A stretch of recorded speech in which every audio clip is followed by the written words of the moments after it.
मित्रांनो, welcome back to channel. April महिन्यामधल्या चालू घडामोडीचा हा आपला 9वा व्हिडिओ आहे. यापूर्वीच्या सगळ्या व्हिडिओच्या लिंक खाली डिस्क्रिप्शन बॉक्समध्ये दिलेला आहे, त्यावर क्लिक करून तुम्ही यापूर्वीचे सगळे व्हिडिओज पाहू शकता. व्हिडिओ आवडले तर व्हिडिओ लाईक करा. चॅनल आतापर्यंत सबस्क्राईब केला नसेल तर चॅनल सबस्क्राईब करा. आता आपण आजचा व्हिडिओ सुरू करूयात. आजचा आपला पहिला प्रश्न आहे, जॉर्जिया या ठिकाणी नुकत्याच संपन्न झालेल्या युरोपियन गर्ल्स मॅथमॅटिकल ऑलिम्पियाडमध्ये महाराष्ट्राच्या सई पाटीलने कोणते पदक जिंकले आहे? याचं बरोबर उत्तर आहे पर्याय क्रमांक 2, कांस्य पदक.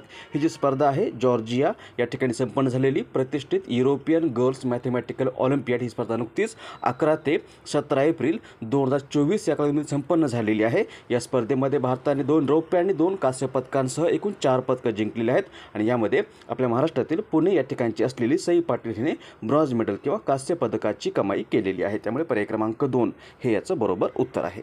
पुढचा प्रश्न, IPLमध्ये 250 सामने खेळणारा रोहित शर्मा कितवा खेळाडू बनला आहे? याचं बरोबर उत्तर आहे पर्याय क्रमांक 2, दुसरा. नुकतंच 250 सामने खेळून IPLमध्ये आता रोहित शर्मा जो आहे तो महेंद्रसिंग धोनी नंतर किंवा MS धोनी नंतर IPLमध्ये 250 सामने खेळणारा दुसरा खेळाडू बनलेला आहे. MS धोनीने एकूण 256 सामने खेळलेत आणि रोहित शर्माने 250 खेळलेले आहेत. पर्याय क्रमांक 2, दुसरा हे याचं बरोबर उत्तर असेल. IPL म्हणजे इंडियन प्रीमियर लीग. IPLची सुरुवात झालेली आहे 2008 या वर्षामध्ये आणि या वर्षी किंवा 2024 या वर्षामध्ये IPLचं हे आतापर्यंत 17वं संस्करण आहे.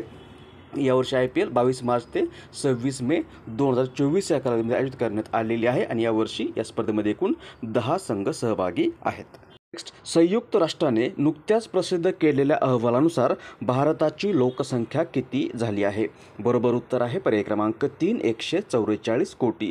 संयुक्त राष्ट्राच्या लोकसंख्या निधी विभागाने नुकताच एक अहवाल प्रसिद्ध केलेला आहे आणि या अहवालामध्ये असं म्हटलं आहे की भारताची लोकसंख्या जी आहे ती सध्या 144 कोटींवर पोहोचलेली आहे. एकूण लोकसंख्या झालेली आहे 144 कोटी 17 लाख आणि यामध्ये 14 वर्षाखालील किंवा 14 वर्षापर्यंतच्या वयोगटातील लोकसंख्येचा वाटा जो आहे तो 35 कोटी एवढा आहे आणि भारताची लोकसंख्या गेल्या 77 वर्षामध्ये दुप्पट झाली आहे असं देखील या अहवालामध्ये नमूद करण्यात आलेलं आहे.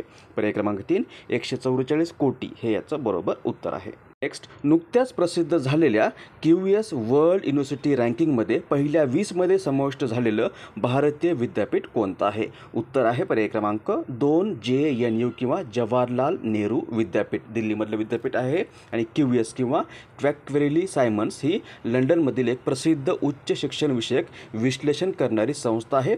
जगभरातील प्रतिष्ठित विद्यापीठांची यादी या संस्थेने नुकतीच प्रकाशित केलेली आहे आणि या यादीमध्ये दिल्लीतील जवाहरलाल नेहरू विद्यापीठाला 20वं स्थान देण्यात आलेलं आहे. टॉप 20 मध्ये समाविष्ट झालेलं हे भारतामधलं एकमेव विद्यापीठ बनलेलं आहे. पर्याय क्रमांक 2, JNU किंवा जवाहरलाल नेहरू विद्यापीठ दिल्ली हे याचं बरोबर उत्तर आहे.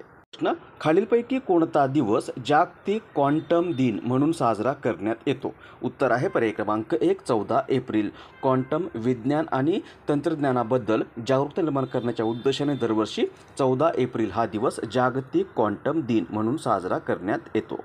नेक्स्ट, नुकत्याच प्रसिद्ध झालेल्या माहितीनुसार 2023-24 या आर्थिक वर्षात कोणतं राज्य इलेक्ट्रॉनिक्स निर्यातीमध्ये भारतामध्ये पहिल्या क्रमांकावर राहिलं आहे? याचं बरोबर उत्तर आहे पर्याय क्रमांक 1, तामिळनाडू. नुकत्याच प्रसिद्ध झालेल्या आकडेवारी किंवा माहितीनुसार 2023-24 या आर्थिक वर्षामध्ये तामिळनाडूने $9.56 अरब इलेक्ट्रॉनिक्स निर्यात केलेली आहे, जी भारताच्या एकूण निर्यातीच्या 33% एवढी आहे आणि यामध्ये तामिळनाडू हे राज्य भारतामध्ये पहिल्या क्रमांकावर राहिलेलं आहे. तामिळनाडू आहे पहिल्या क्रमांकावर, दुसऱ्या क्रमांकावर कर्नाटक, तिसऱ्या क्रमांकावर महाराष्ट्र, चौथ्या क्रमांकावर गुजरात आणि 5व्या क्रमांकावर दिल्ली राहिलेला आहे. पर्याय क्रमांक 1, तामिळनाडू हे याचं बरोबर उत्तर आहे. खालीलपैकी कोणाला नुकतेच AM ट्युरिंग पुरस्कार 2023 या पुरस्काराने सन्मानित करण्यात आलेला आहे? याचं बरोबर उत्तर आहे पर्याय क्रमांक 3, AV विगडर्सन यांना नुकतंच या AM ट्युरिंग पुरस्कार 2023 हा पुरस्कार देऊन सन्मानित करण्यात आलेला आहे. हा जो पुरस्कार आहे हा पुरस्कार अमेरिका स्थित दी असोसिएशन फॉर कम्प्युटिंग मशिनरी या संस्थेकडून दिला जाणारा एक वार्षिक पुरस्कार आहे. या पुरस्काराला कॉम्प्युटर सायन्समधील सर्वोच्च पुरस्कार असं म्हटलं जातं. यासोबतच याला कॉम्प्युटिंगमधला नोबेल पुरस्कार म्हणून देखील ओळखलं जातं आणि 2023 या वर्षामध्ये हा पुरस्कार या AV विगडर्सन यांना देण्यात आलेला आहे. AV विगडर्सन हे एक इस्रायली शास्त्रज्ञ व गणितज्ञ आहेत. यापूर्वी यांना 2021मध्ये त्यांच्या सैद्धांतिक संगणक विज्ञानातील कार्यासाठी एबेल पुरस्कार या पुरस्काराने देखील सन्मानित करण्यात आलेलं होतं. त्यामुळे पर्याय क्रमांक 3 हे याचं बरोबर उत्तर आहे.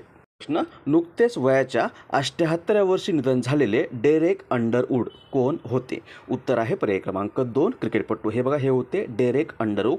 हे इंग्लंडचे माजी क्रिकेटपटू होते आणि यांचं नुकतंच वयाच्या 78व्या वर्षी निधन झालेलं आहे. 2008मध्ये ते सेवानिवृत्तीनंतर मेरी लेबोन क्रिकेट क्लबचे अध्यक्ष देखील बनले होते. पर्याय क्रमांक 2. पुढचा प्रश्न आहे, 16वे जागतिक भविष्य ऊर्जा शिखर संमेलन 2024 कोठे संपन्न झाले आहे? याचं बरोबर उत्तर आहे पर्याय क्रमांक 4 अबुधाबी. 16वं जागतिक भविष्य ऊर्जा शिखर संमेलन 2024 हे नुकतंच 16 ते 18 एप्रिल 2024 या कालावधीमध्ये अबुधाबी या शहरामध्ये संपन्न झालेलं आहे. या संमेलनात स्थायी ऊर्जा व जलवायू या क्षेत्रातील जागतिक नेते, धोरणकर्ते व विशेषज्ञ सहभागी झाले होते. प्रश्न आहे, न्यूजवीक या मासिकाच्या कव्हर पेजवर जागा मिळवणारे नरेंद्र मोदी कितवे भारतीय पंतप्रधान बनले आहेत? याचं बरोबर उत्तर आहे पर्याय क्रमांक 2 दुसरे. न्यूजवीक हे 1933 या वर्षामध्ये स्थापन झालेलं किंवा सुरू झालेलं अमेरिकेतील प्रसिद्ध वीकली न्यूज मॅगझिन आहे आणि या मॅगझिनने नुकतंच नरेंद्र मोदी यांना आपल्या कव्हर पेजवर जागा दिली आहे. इंदिरा गांधीनंतर या कव्हर पेजवर जागा प्राप्त करणारे नरेंद्र मोदी हे दुसरे भारतीय पंतप्रधान बनलेले आहेत. त्यानंतर लास्ट व्हिडिओमध्ये विचारलेल्या प्रश्नाचं उत्तर हा होता प्रश्न की भारताच्या राष्ट्रपती द्रौपदी मुर्मू यांनी नुकतेच किती जणांना भारताचा सर्वोच्च नागरी पुरस्कार भारतरत्न प्रदान केला आहे? याचं बरोबर उत्तर आहे पर्याय क्रमांक 4 5. एकूण 5 व्यक्तींना यावर्षी भारतरत्न या पुरस्काराने सन्मानित करण्यात आलेलं आहे. कर्पूरी ठाकूर, त्यानंतर MS स्वामीनाथन, व्यंकट नरसिंहाराव किंवा PV नरसिंहा राव, लालकृष्ण अडवाणी आणि चौधरी चरण सिंह. पर्याय क्रमांक 4 5 हे याचं बरोबर उत्तर आहे. नंतर आजचा प्रश्न ज्याचं उत्तर तुम्हाला आज खाली कमेंट्समध्ये द्यायचं आहे. प्रश्न आहे, खालीलपैकी कोणता दिवस जागतिक आरोग्य दिन म्हणून साजरा केला जातो? ऑप्शन्स आहेत 5 एप्रिल, 6 एप्रिल, 7 एप्रिल की 8 एप्रिल. याचं बरोबर उत्तर तुम्हाला आज खाली कमेंट्समध्ये द्यायचं आहे.